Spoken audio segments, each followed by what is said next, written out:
అన్నా చెప్పు తమ్ముడు ఏం కావాలా? అన్నా దీనికి టెంపర్ గ్లాస్ అన్నా వేసేద్దాం. మోడల్ ఏంది? అన్నా లావా 5G అన్నా.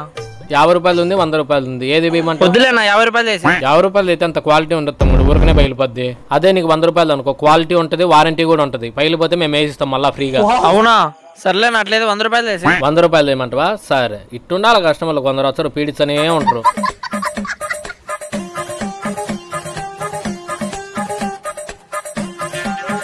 ఇదో తమ్ముడు సరిపోయిందా? భలే స్పీడ్ వేసినా. కింద పడినా పగలదు, ఇంకా ఒకసారి కావాలంటే వేస్తుడు. ఎందుకులేనా మళ్ళీ కింద పర్లేదు, పగిలితే నేను ఇచ్చా కదా ఫ్రీగా, నీకేమి నేను కదా ఇచ్చేది. సరేనా నీకోసం వేస్తా. ఏం పగిలిండదు, కావాలని చూసుకో. అన్న వెనకాల డిస్ప్లే మొత్తం పగిలిపోయిందినా. సరే, నీకు చెప్పిన ప్రకారం టెంపర్ గ్లాస్ ఫ్రీగా ఇస్తాను నేను. డిస్ప్లేకి 500 అవుతుంది.